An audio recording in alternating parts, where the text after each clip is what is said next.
कोई समझ नहीं पा रहा हृदय की बात। ये जीवन का लंबा सफर है। ये उकताए हुए पुरुष को योग प्राप्त नहीं होता। ऐसा तुम मान लो कि अब हमको परमार्थ में ही जीना है। दुख आवे सुख आवे, लाभ दिखाई दे हानि दिखाई दे, जैसे एक पतिव्रता अपने पति का वर्ण कर लेती तो स्वभाव का कैसा भी हो फिर निर्वाह करती है। बस ऐसा कुछ मानना होगा। हमें कोई आनंद नहीं मिल रहा, हमारे कोई विकार नष्ट नहीं हो रहे, हमें कोई लाभ नहीं दिखाई दे रहा, पर हम छोड़ नहीं सकते आपको। हम नरक जाएंगे ऐसे लक्षण है हमारे, पर हम आपको नहीं छोड़ पाएंगे। जीत गया। हमारी बात समझ लेना, अगर समझ पाओ तो। अगर ये बात हृदय में बैठ गई ना कि महारानी जी के सिवा हमारा निस्तार, हमारा कल्याण, हमारा परम हित अब और कहीं नहीं होना, क्योंकि हम किसी काबिल नहीं। अब हम महारानी जी को नहीं छोड़ सकते। बस इतनी बात हमें चाहिए। हम आपसे जितेंद्रीय हैं, मनोनिग्रही हैं, बने रहिए। हमारे यहां केवल अपनेपन की मांग है आपकी, और सब कुछ आप हो सकते हैं लेकिन अपनापन नहीं दे सकते। मात तात सुत दार देह में मति अरुझय मति मंदा, और हित किशोर को होए चकोर तू लख वृंदावन, सीधे लख वृंदावन चंदा। एकमात्र प्रियाजू का आश्रय, आदेश विधान सब कुछ स्वीकार। गृह त्याग करा रहे हैं आचार्य चरण। पुत्र पत्नी, वैभव, सम्मान, त्रिभुवन पूजित। आदेश होता है कि राधा वल्लभ जी को, इन दो सखियों को प्रश्नवाचक चिन्ह नहीं आया कि प्रभु अभी तो त्याग के ही आ रहे हैं, क्या कहेंगे देववन वाले कि हित हरिवंश महाप्रभु यहां तो गृह त्याग किया। अच्छा, कहीं स्फुरण भी नहीं हुआ। क्यों?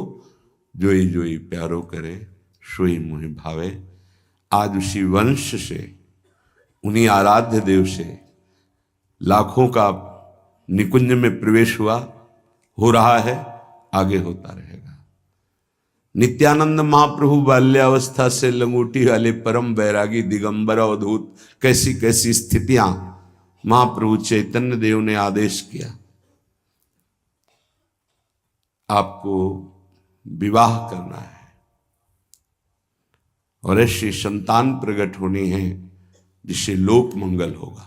दोबारा प्रश्न नहीं किया कि आप गृहस्थ से विरक्त में पदार्पण किया और यहां बाल्यावस्था से विरक्त अब गृहस्थ की आज्ञा, सरकार ये कैसी आज्ञा, कभी प्रश्न नहीं किया। नाम जापक हैं, मार मार के खाल खींच दी गई, उनके हृदय में प्रश्न नहीं हुआ कि ऐसा विधान क्यों बनाया हरि। बहुत विचार करने पर उपासक को बहुत धैर्यवान होकर के इस मार्ग में चलना है। ऐसे चला जाता है ये मार्ग, ऐसे चला। कुछ पकड़ना मत, तो वो आपको पकड़ लेंगे, गिरोगे नहीं। क्यों म्यों प्रश्न उत्तर ये सब नहीं।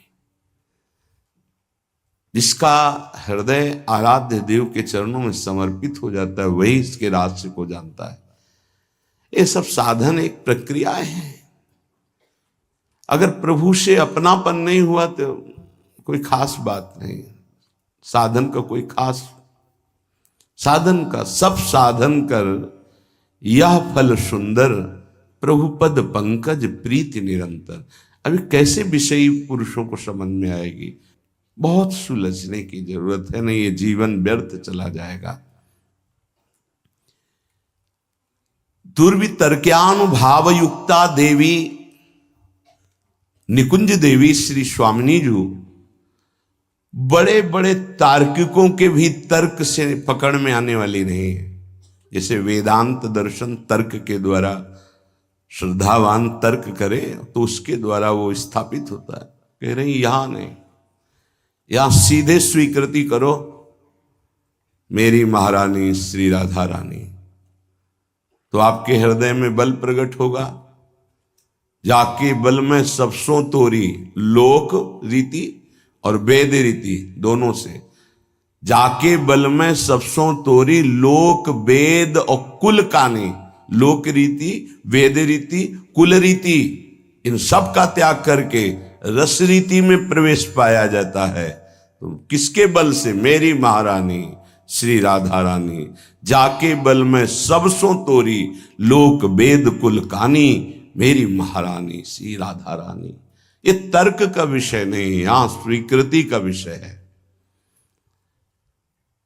अब उपासना बताए। पहले तो ये कह रहे हैं कि ये बहुत निगूढ़ भाव है, इसे वेद प्रमाणित भी नहीं कर सकते आप।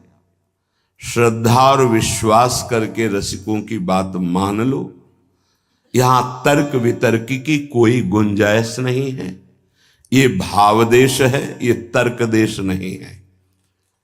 अब हमारी स्वामिनी जो केवल हाथ जोड़ने मात्र से प्रसन्न हो जाती है, इतनी करुणामय।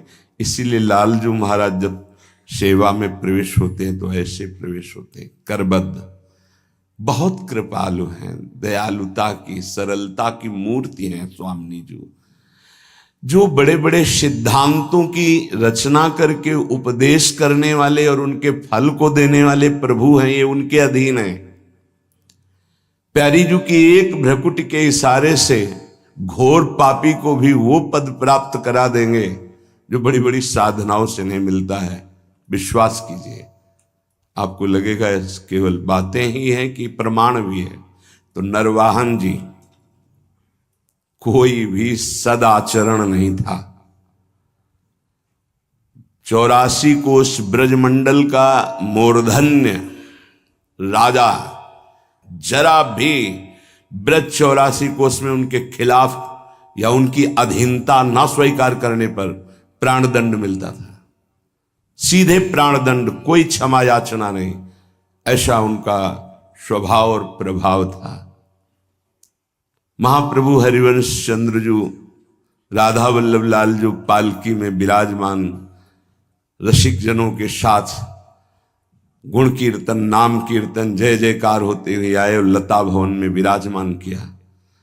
सेवकों ने सूचना दी कि कोई महान तेजस्वी पुरुष आभूषण आदि लेकर के अपने इष्ट देव के साथ पधारे हुए हैं, पर उनका तेज ऐसा है कि हम लोगों की हिम्मत ही नहीं कि उनके सामने जा सके।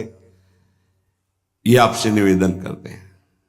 नरवाहन जी ने विचार किया कि ऐसा कौन तेजस्वी ब्रजमंडल में जो हमारे आज्ञा पर क्रूर हिंसा कर देने वाले, कठोर हृदय वाले भी भय धारण कर रहे हैं, सामने नहीं गए, हम स्वयं चल के देखेंगे।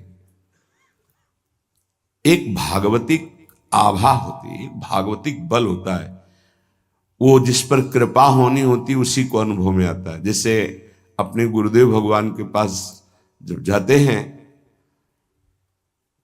तो एक भागवतिक बल वहां स्थापित है। वो शायद है कि लाडली जी की कृपा से आपको दिखाई देगा। रोम रोम उस समय बिल्कुल अलर्ट रहता है, सावधान। एक अद्भुत कि जब गुरुदेव श्री जी को देख रहे हैं तो हम गुरुदेव को देख सकते हैं, लेकिन जब गुरुदेव हमारी तरफ देखेंगे तो हमारी हिम्मत नहीं कि हम देख सकें, नेत्र झुक जाएंगे ऐसे। वो एक अद्भुत बल होता है। नरवाहन जी पर कृपा होनी थी। हितजू महाराज किसी भी भाव से कोई आवे तो उसको श्री जी प्रदान करते, इतने अद्भुत दाता है। महिमा तेरी कहा कहूं, श्री हरिवंश दयाल, तेरे द्वारे बटत हैं सहज लाडली लाल। बड़ा विचार कर रहा था कैसे होंगे, क्या प्रभाव होगा। जब दर्शन करने के लिए आए तो हिम्मत नहीं पड़ी सामने जाने की। लता भवन की ओट से देखा, जैसे प्रियाजू के नेत्र ऐसे हितजू महाराज के नेत्र, अतुलित रस बरसत सदा, सुख निधान बनवासी, अद्भुत महिमा महि प्रगट सुंदरता की राशि। सुंदरता की रास कनक द्युति देह रुचि। जैसे स्वामिनी जी के श्रीअंग की कांति सात कुंभ तन गोरी, ऐसे हित सजनी स्वरूपा महाप्रभु हरिवंश चंद्र जी की अजान बाहो कमल नयन, सुंदर नासिका सुंदर थोड़ी, युगल चरणारविंद, पान किया और बस उन्मत्तता छा गई। अभी राधा वल्लभ जी को देखा ही नहीं था, केवल महाप्रभु को देखा था। बस हृदय में बैठा लिया। वहां रसिक जन कीर्तन कर रहे थे, राधा वल्लभ श्री हरिवंश श्री वृंदावन श्री वंचन, बैठा लिया राधा वल्लभ श्री हरिवंश, राधा वल्लभ श्री हरिवंश। ये नाम जपते ही कुछ दिनों में ऐसा लगने लगा कि मैं बहुत अधम हूं, अब नहीं करूंगा, अपने हाथ से किसी की हिंसा नहीं करूंगा, कभी चोरी नहीं करूंगा, कभी किसी से कर नहीं लूंगा, ऐसा। और एक तरह से परम वैरागी होकर रह रहे हैं, पर कार्यक्रम उनका वही चल रहा है। उनके अनुगामी जनों ने जैनी व्यापारी की बड़ी नौका को रोका और कहा यहां से निकलने वाले को कर देना पड़ता है। उसके साथ कई 100 सैनिक बलवान थे, तो सैनिकों के बल के कारण उसने कर देना अस्वीकार कर दिया। युद्ध हुआ, समस्त सैनिक मारे गए, जैनी को बंदी बना लिया, पूरी संपत्ति नाव की हड़प ली। छोटी मोटी नाव नहीं जिसमें 8-9 से सैनिक सुरक्षा में हो तो कितना ऐश्वर्य होगा। पहले नावों से ही व्यापार होता था। नौका पूरी जब्त कर ली गई, उसको बंदी बना लिया गया और उसमें जो मुखिया थे, क्योंकि नरवाहन जी तो राधा वल्लभ श्री हरिवंश आठों पैर जप में लग गए थे, कैसी असीम कृपा हुई थी। पहले दर्शन में ही लुट गए थे, अब वो कैसे लूटेंगे। उनके अनुयायियों ने उस जैनी से कहा कि अगर आप जितनी संपत्ति है इतनी दोबारा नहीं मंगाते हैं तो आपको फांसी की सजा दी जाएगी। उतनी संपत्ति उसके पास थी नहीं। धीरे धीरे फांसी का समय निश्चित हो गया कि कल फांसी दी जाएगी, तो रात में 9-10 बजे शयन भोग लेकर के एक दासी गई और उससे कहा कि तुम सावधान, कल तुम्हारी मृत्यु का दिन है। रो पड़ा, मेरा क्या अपराध। बोला यहां अपराध नहीं गिने जाते, यहां कोई निर्णय नहीं होता, मारे जाओगे कल तुम। उसका कोई उपाय बचने का? बोले एक उपाय है, रात्रि के 12 बजे राधा वल्लभ श्री हरिवंश, राधा वल्लभ श्री हरिवंश जोर से उच्चारण करना, मुझे पूरा विश्वास है ये नाम तुम्हें बचा लेगा। अरे तो मरने वाले को जैसे संजीवनी बूटी मिल जाए। थोड़ी ही देर के बाद उच्च स्वर से शुरू किया, राधा वल्लभ श्री हरिवंश, राधा वल्लभ श्री हरिवंश। वो आवाज नरवाहन जी जहां एकांत में जप कर रहे थे वहां पहुंच। अरे ये तो अपराध बन गया, मेरे गुरु जी का कोई शिष्य बंदी बना लिया गया। तत्काल गए, खुलवाई जेल, अंदर गए, हाथ जोड़ा, प्रणाम किया और कहा मुझे क्षमा करना, मुझे पता नहीं था आप हमारे गुरु भाई हैं। अपने सैनिकों को बुलाया और कहा तत्काल पूरी संपत्ति दी जाए और अधिक संपत्ति इनको दी जाए। उनसे हाथ जोड़ के कहा कभी गुरु जी के सामने ये चर्चा मत चलाना कि आपको इस तरह से प्रताड़ित किया गया। आज से बिल्कुल आदेश लागू हो जाएगा, कुछ किसी के साथ ऐसा नहीं होगा, नहीं तो बहुत बड़ी गलती हो जाती। जहां उसको फांसी की सजा मिलनी थी वहां नवीन वस्त्र धारण कराकर सारी संपत्ति सब। उसके मन में आया एक बार तो उनसे मिलूं, जिनके नाम के बल से मुझे सम्मान मिला जहां मृत्यु मिलने वाली थी, और व्यापार में जो लाभ मिलता उससे अधिक धन मिल गया। उनका मूल तो मिला ही, और भी संपत्ति नरवाहन जी ने दी इस बात की कि मेरा गुरु भाई है। लता भवन में आए, पता लगा के महाप्रभु के दर्शन की और सारी संपत्ति भेंट की। महाप्रभु ने कहा नहीं, आप इसका प्रयोग स्वयं कीजिए और कहीं लगा दीजिए, हमारे राधा वल्लभ लाल लता भवन में विराजमान, हमें इतनी संपत्ति की जरूरत नहीं, पर आप देना क्यों चाहते हैं? तो उनका आपके नाम के कारण मेरा जीवन बच गया। पूरी घटना बताई। तो मैं तो नहीं जानता नरवाहन कौन है। महाप्रभु को इतनी करुणा उदय हुई कि केवल राधा वल्लभ श्री हरिवंश नाम सुनकर ऐसा बुलवाओ, कहाँ है? अब नरवाहन जी को बुलाया गया तो कांपते हुए आए कि पता नहीं। अब उनके हृदय में तो था मेरे गुरुदेव हरिवंश चंद्र, मेरे इष्ट राधा वल्लभ, पता नहीं गुरुदेव क्या दंड विधान करेंगे, क्योंकि गलती हो गई। जे भी सामने गए, महाप्रभु को देखकर रो पड़े। ऐसा सौंदर्य, ऐसी करुणा महाप्रभु के स्वरूप से चरणों में गिरे। महाप्रभु ने कहा, नरवाहन आज तुमने खरीद लिया मुझे। अब उनको आत्मबल प्राप्त हुआ। उनका तुमने कभी हमसे दीक्षा नहीं ली, कभी ऐसा संग नहीं किया, केवल सुनने मात्र से। तो देखो, मैं तुम्हें अपने नित्य विहार का सर्वस्व प्रदान करता हूं, विलास रस और रास रस। 11वां पद विलास रस का है। मंजुल कल कुंज देश राधा हरि विशद वेश, राका नव कुमुद बंधु शरद जामिनी, श्यामल दुति कनक अंग बिहरत मिल एक संग। ये विलास का पद है। और 12वां पद, चल ही राधिके सुजान तेरे हित सुख निधान, रास रच्यु श्याम तट कलिंद नंदिनी। इसके आखिरी में, नरवाहन प्रभु निहार लोचन भरी घोष नारी, नख सिख सौंदर्य काम दुख निकंदिनी। देख हमारे प्रिया प्रीतम कैसे है, जो अनंत जन्मों की साधनाओं से भी नहीं बनता, क्षण में महाप्रभु ने वो बात। हम ऐसे आचार्य की शरण में हैं जो करुणा समुद्र लाडली का साक्षात स्वरूप है। हमारी श्री जी और हमारी हित सजनी जो एक ही हैं। आप देखो, सिद्धांत विचार में ध्रुवदास जी कहते हैं, तहां श्रीजू के श्री मुख की बानी, श्रीजू के श्री मुख की बानी, हितजू को संबोधन करते तहां श्री जी के श्री मुख की बानी। ये गूढ़ विषय है। आचार्य कृपा करें, रसिक जन कृपा करें तो घोर पापाचारी को भी नित्य विहार रस प्रदान कर दें। हमारी स्वामिनी जो बड़ी कृपालु है, हाथ जोड़कर नमस्कार करने मात्र से ही प्रसन्न हो जाने वाली प्रिया जो है। क्या करो? बोले निकुंज देवी की सेवा विराजमान करो। निकुंज देवी प्रियाजू की सेवा। प्रियाजू ये नाम सेवा, राधा नाम सेवा, राधा वल्लभ रूप सेवा, ये प्रियाजू ही है। राधा ही जहां की वल्लभ है, यह है प्रेम उपासना। यहां की वल्लभ कौन है, प्रीतम कौन है? मेरे प्राणनाथ श्री श्यामा, शपथ करो तृण छिए, रहो को काहू मन हुए।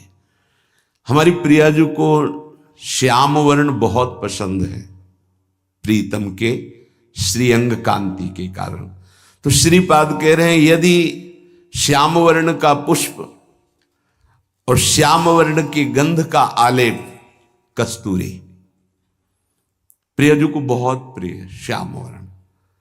श्यामा मयूरवैर परिचरो परिकम्य भूयो नमत्वम, कृत्वांजल्यानति सुविनयम दिव्य गंध प्रसूनई। सुंदर पुष्प श्याम वर्ण का हो, श्याम कमल या और भी श्यामता लिए हुए, बहुत प्रिय है प्रियाजू को। कस्तूरी आदि का लेपन और सुगंधित द्रव्य आदि अर्पित करके, हाथ जोड़ करके, हृदय से अपनापन करके, परिकम में 4 परिक्रमा करके, भूयो नमत्वम, भूमि में मस्तक रख करके नमस्कार कर दो तो स्वामिनी जो अपना सर्वस्व प्रेम प्रदान कर देती है। बहुत करुणा में, ऐसा कुछ नहीं लिखा जो सब कोई न कर सके। गृह में अपने स्वामिनी जी की सेवा विराजमान करो। राधा नाम, राधा वल्लभ रूप, गुरुदेव, आचार्य, ये सब स्वामिनी जी ही हैं। आचार्य भी स्वामिनी जी हैं, गुरुदेव भी स्वामिनी जी हैं।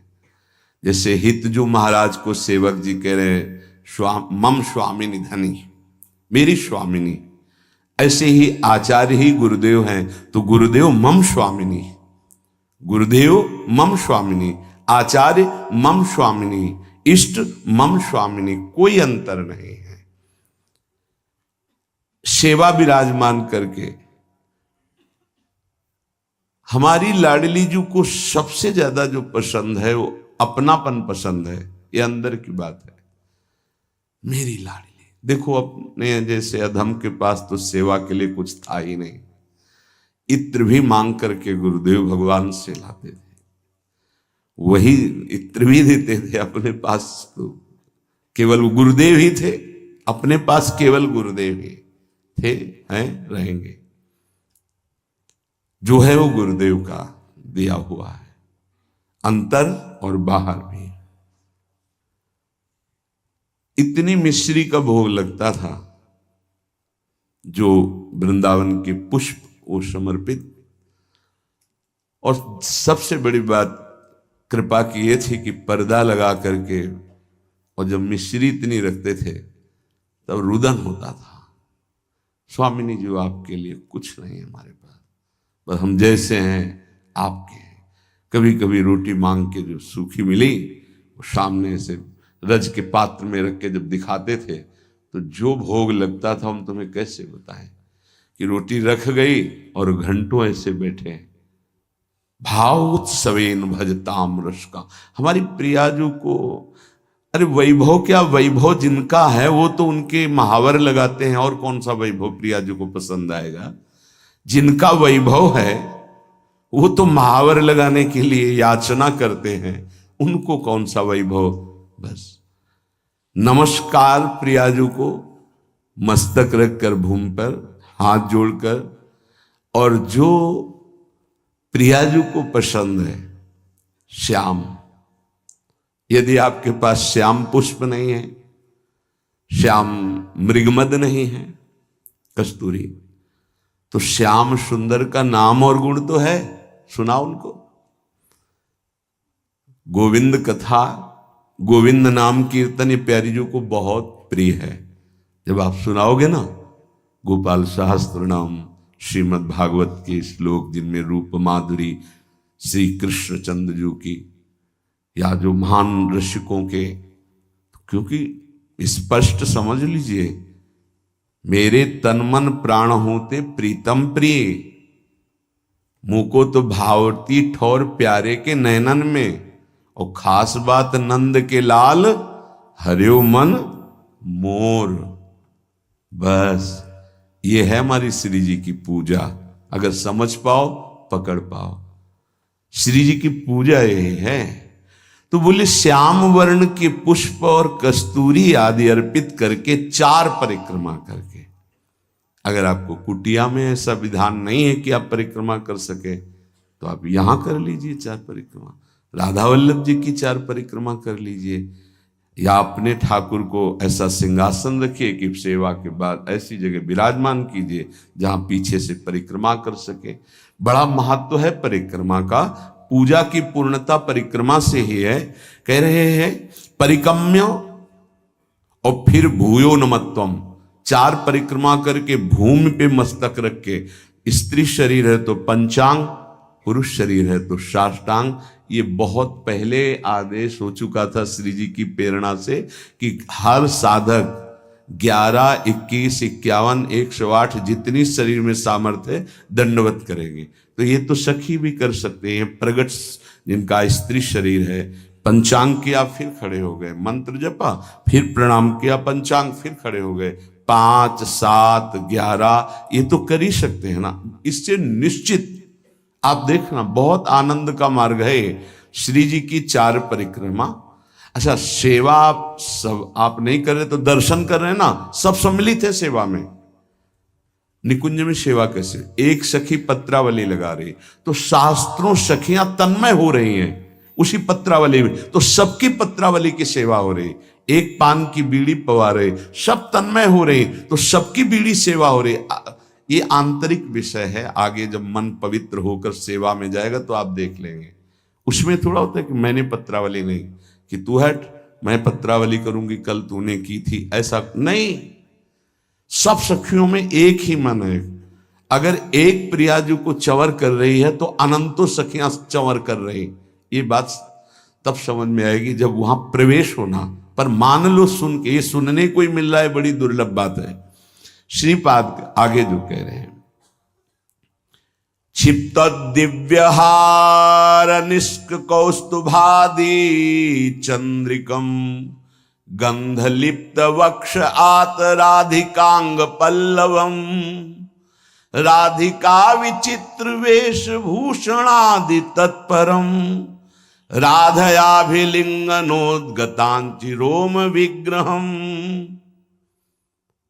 अंग अंग से रूप कांति प्रकाशित हो रही है हमारी स्वामिनी जी की।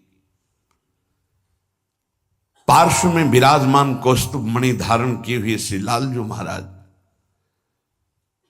और पल्लवों से आच्छादित लता भवन में और पल्लवों की शैया में जो हमारी प्रिया जो विराजमान, अद्भुत वेशभूषा, श्याम तमाल के समीप मानो कंचन बेली लिपटी हुई हो, ऐसी गूढ़ स्वरूप वाली प्रियाजू लब्धानन्वम भजन विभवम चैक चोरो निशीथे। बहुत जोर की बात कह रहे, चोरी चोरी भजन करना सीखो। श्रीपाद कह रहे चोरो निशीथे, निशीथ कहते हैं अर्धरात्रि को 12 बजे। चोर का प्रोग्राम 12 बजे से शुरू होता है, नहीं होता? क्योंकि 12 और 2 का जो समय होता है इसमें सब बेशुद्ध होने लगते हैं। 4 तक तो जिसको नींद ना आती हो तो 2 से 4 के बीच में आ ही जाएगी, और यही होता है भजनानंदी का भजन का समय। 12 साढ़े 12 इसमें दिनचर्या प्रारंभ हो जाती है। 8 और 9 के बीच में शयन। भैया कमाने आए हैं, यहां ओवर टाइम भी करना है, सब सो रहे हैं, और उस समय जब हो रहा है लब्ध्वानन्वम भजन विभवम।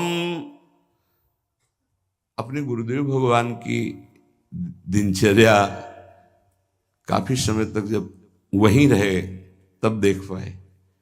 सेवा तो बहुत वर्षों में उनकी कृपा से सौभाग्य मिला, पर नजदीक रह करके लगभग वो 2-2:30 बजे शयन करते थे और 4:30 बजे दिनचर्या प्रारंभ हो जाती थी। अभ्यास तो 2 बजे का पूर्व का था ही, जगने का अपने का ही। तो जैसे 12:30-1 बजे उठे तो देखा शांत बैठे हुए, तो अरे गुरुदेव इस समय बैठे हुए, बस जहां और 2:30-3 बजे लेट गए। 4:30 बजे सोच स्नान हो सकता। क्या जीवन को कैसे प्रियाजू के चरणों में समर्पित किया जाता है, गुरुजनों से समझ में आता है। कभी कोई बाल भोग, कभी नहीं, कभी कोई ब्याहुला, कोई उत्सव, 20 वर्ष नहीं, ये सब यहां हो रहा है, वहां नहीं। दर्शन कोई गुरु जी की, श्री जी की नहीं, संभाषण नहीं, आंख उठा के देखना नहीं, ये पास रहकर। ये अब जो है ना, तो बरसंत में वो सहजाद्भुत सौख्य धारम, सहज में सुख वर्षा कर रहे हैं, देख रहे हैं, संभाषण कर रहे हैं, आरती कर रहे हैं, सब दर्शन कर सकते हैं, प्रवेश नहीं। लब्ध्वानन्वम भजन विभवम चैक चोरौ निशीथे, आदेश कर रहे हैं हमारी श्री जी का भजन चोर चोर करो, चोर चोर, चोरी चोरी, कोई जान न पावे कि आपकी कितनी ऊंची अवस्था है। हे भजन का स्वरूप समझो, अंदर ही अंदर आपके आग जल जाए भजन करने की। जितना नींद को कम कर पाओ धीरे धीरे, ऐसा वो कम करना नहीं माना जाएगा कि सत्संग में सो गए, माला चलाते समय सो गए, फिर ये ठीक नहीं, ये विक्षेप नहीं होना चाहिए। जिस समय से जगे तो बस जगे, फिर झपक नहीं आनी चाहिए, तब माना जाएगा कि आपका अभ्यास ठीक है। अब उधर तो आपने तोड़ दिया नींद अपनी, और इधर पूरी कर रहे हो, तो फायदा क्या हुआ तोड़ने का? सत्संग में नींद पूरी कर रहे हो, कीर्तन में नींद पूरी कर रहे हो, और आप तो ये उपासना में ऐसा ठीक नहीं है। उतना आप सोइए जिससे जगने के बाद फिर आपके झटके न लगने पावे, नहीं ठीक राइट टाइम पे, बिना किसी अलार्म के पूरे जीवन में उठने का स्वभाव बनाओ तो वैसे ही उठ जाओगे। वो घड़ी दिमाग में चलती है अपने आप, 5 मिनट नहीं कहते, आगे पीछे नहीं। तो यदि आप इसी जन्म में उस महाप्रेम रस स्वामिनी को प्राप्त करना चाहते तो आधी रात को उठो निशीथे और चैक चोरऊ, चोर की तरह चुपचाप चुरा के भजन करो, जान न पावे कोई कि भजन का ऐसा तुम्हारा चल रहा है। तब आनंद आपके अंदर प्रकट होगा। विभवम भजन विभवम, भजन का वैभव प्रकट होगा। देखो ना कर, यही आनंद लेने के लिए उठे हो। जो तुम्हें उठाया गया है प्रपंच दलदल, तभी कहते काहे को। बड़ी दुर्दशा है। एक स्वतंत्रता दिवस में राष्ट्रपति जी जेल में पधारे, सब कैदी सामने आए। आज मैं बहुत खुश हूं, मांग लो तुम्हें जो मांगना हो। एक उठे, सर सर्दी में 1 कंबल मिलता है, 2 मिल जाएंगे क्या? पास 2 कंबल आज से हर कैदी को सर्दी में। एक उठे, नहाने वाला साबुन बहुत घटिया आता है, अच्छा मिल जाएगा क्या? पास। ऐसे सब ने अपनी अपनी मांग की। एक उठा कहा, श्रीमान जी आप अपने शब्द पर स्थित हैं? हाँ, जो मांगेंगे। तो आज स्वतंत्रता दिवस है, आपने कहा देंगे, तो सर मुझे जेल से मुक्त कर दो। बोले मुक्त कर दो इसे? सब बोले नहीं नहीं हमको भी मुक्त। बोले नहीं, तुम्हें साबुन चाहिए ना जेल में रह के, तुम्हें कंबल चाहिए ना। हम लोग ऐसे ही हैं, हमारे प्रभु ने अवसर दिया, साधु संग सत्संग चलो। सत्संग का फल क्या है? बड़े भाग पाई सत्संगा भी नहीं प्रयास होई भवभंगा। तो यहां यही मांग रहे हैं, इसी जेल में, संसार रूपी जेल में हमारा मुकदमा जीत जाए, हमारी नौकरी लग जाए, हमारी पत्नी हमारे अनुकूल हो जाए, बेटा हो जाए। जेल में कोई एक कहता है कि मुझे संसार से मुक्त कर दो। हमारी दुर्दशा वही तिहाड़ जेल में गए हुए राष्ट्रपति वाली है कि राष्ट्रपति से हम मांग रहे हैं तो जेल के अंदर ही रहने वाली बात मांग रहे हैं। ये नहीं मांग रहे कि जेल ही से मुक्त कर दो मुझे, इस माया प्रपंच से मुक्त हो। नहीं, मुझे ये दे दो तो अमर हो जाओगे। कितनी देर चलेगी तुम्हारी ये मांग? होश में